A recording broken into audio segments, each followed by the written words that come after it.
So something you might have seen a lot more, but like just in general over the years and increasingly online, especially, is brands kind of like seeming like they're a person almost. I think famously, Wendy's really kicked it off on Twitter. Where it felt like Wendy's the brand it's almost like its own thing, commenting and engaging with like other company brands, other like burger enjoyers, burger haters, and we've seen that spread to a lot of different platforms, and you kind of have the two styles. The first being where it's like it's this brand and it's like autonomous or something.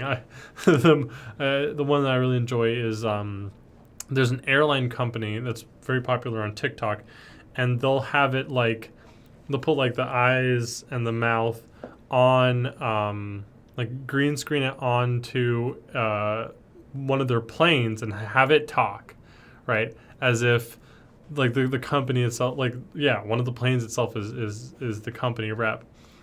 Or you'll have it where it feels like it's just some dude, some gal in a room doing all this themselves, And this is, you see this to some degree for smaller companies, but especially with these like big multi-billion-dollar companies. And you might be wondering, like, well, what are they doing? Why am I seeing, Wendy's and Arby's beefing on Twitter? Why am I seeing?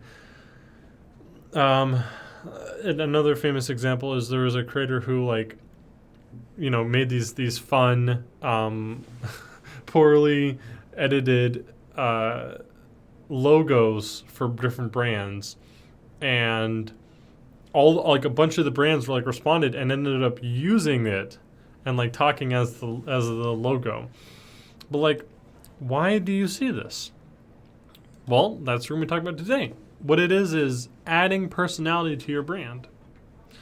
And like I said, we're going to be getting into this episode of the BB&J podcast. I'm your host, John Lint.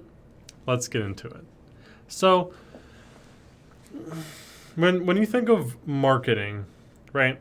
A lot of times people think of, running ads, or a lot of stuff we do, right? Of putting out content, right? Branding, engaging with the audience online, all that goodness. But the undercurrent of that is, and really the undercurrent of branding, if done well, is establishing a personality. So if you are building a brand online, if you're doing that branding, you are building a personality, right? Because that brand voice needs to be consistent. And, it's like, well, what would the brand do? If you put it into an unusual situation, what would that brand say? And that develops a personality. So thinking about it from that perspective makes it more effective, And if you're a small company, you don't necessarily need to be doing this. You don't necessarily need to be doing the big corporate level stuff.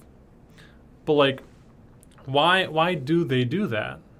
It's because they're a huge company with a lot of people, very diffuse, where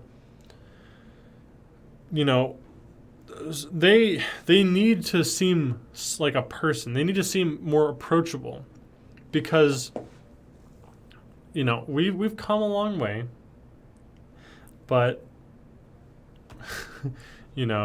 we're these brains haven't come that far. We still think about most of our interactions on an individual basis. We don't buy from some company. We buy from an individual. Those are those stronger connections, because there's like, yeah, you buy from specific brands and you're doing the thing, whatever. But I can guarantee you, somewhere along that process of your buying decision or your selling decision, there is a person who makes that connection. So you might be thinking, well, John, like I get my, maybe you're getting the new game, or maybe you're getting the new clothing, maybe you're getting a home or a car. You might feel like, oh, well, that decision is based on like research or whatever, and it is. But I've talked about this before. We are in a cultivator.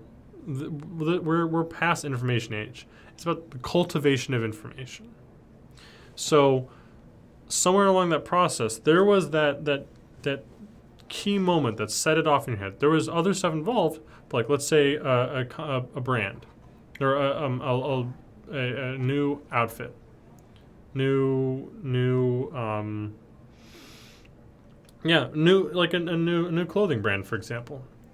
There was that person who they didn't have to directly endorse it, but you saw them. You trust their style.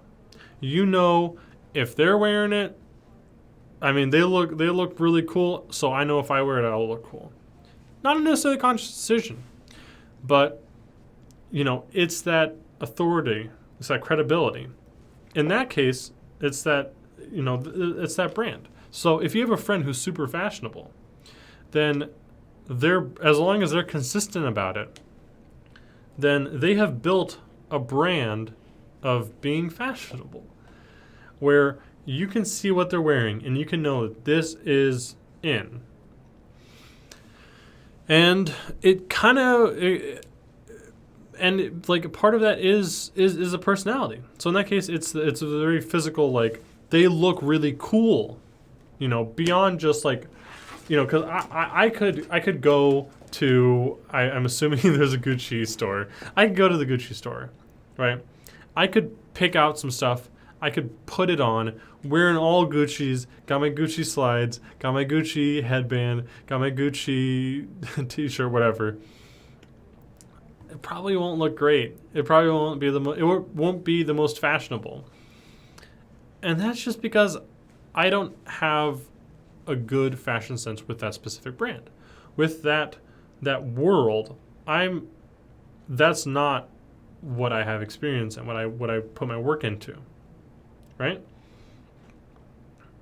But meanwhile, someone could go to a thrift store, pick out some different articles of clothing for like 1/100th of the price of what I paid, and have an absolutely amazing outfit because they know what they're looking for. All of this coming back to if you're online, you can showcase what you're a pro at, right? And that's where that question of scale kind of comes in. Because being entertaining, it's good. Having a personality is good. Seeming like a person, like a human being, is really good, really important for social media activity. But the key thing is you're taking your voice and you're scaling it to the company. So what is so powerful about, for example, the Wall Street Journal on TikTok? They have some guy, this guy who's in almost all the videos, the main character of it, and they have effectively scaled his voice so it feels like he is the Wall Street Journal, and you feel like what you see in him is what you will see of the company. It's scaling your voice. So if you own a business, if you if you have that authority, if you have that credibility already, or critically, if you know what you're talking about, it's really that simple. You can scale that to your team. Excellent example. If you have a real estate firm, real estate brokerage, right? You as the brokerage owner, as the real estate owner, real estate agent, whatever it is, you can speak with authority about your neighborhood, about the community, about the housing industry, about the housing market, seller's market, buyer's market.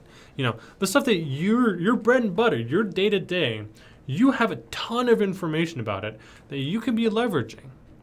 And here's the good thing. Here's the great thing. You can, either explicitly or indirectly connect that to your company, to your team, to your brand. That's something I think people don't necessarily always realize the power of. You are showcasing your authority and either implicitly or explicitly saying, this is the kind of quality, dedication, authority, credibility, well-informed, whatever it is,